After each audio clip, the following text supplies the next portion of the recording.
لقيت ده؟ لقيته فين؟ ها؟ وده قنديل. لقيته فين؟ الشط. طب وانت بتطلعه ازاي؟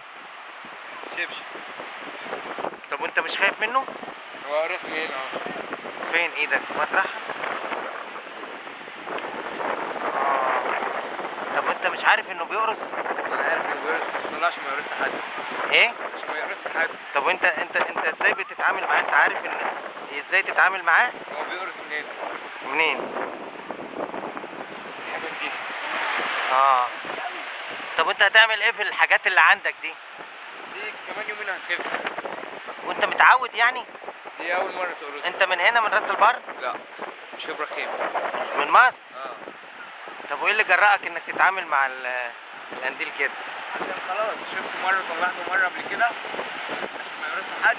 طلعه بعد كده عشان ما يأذيش حد. انت اسمك ايه؟ اسمي اندرو. من عندك في مدرسة ايه؟ عمار بن ياسر. جميل يا اندرو.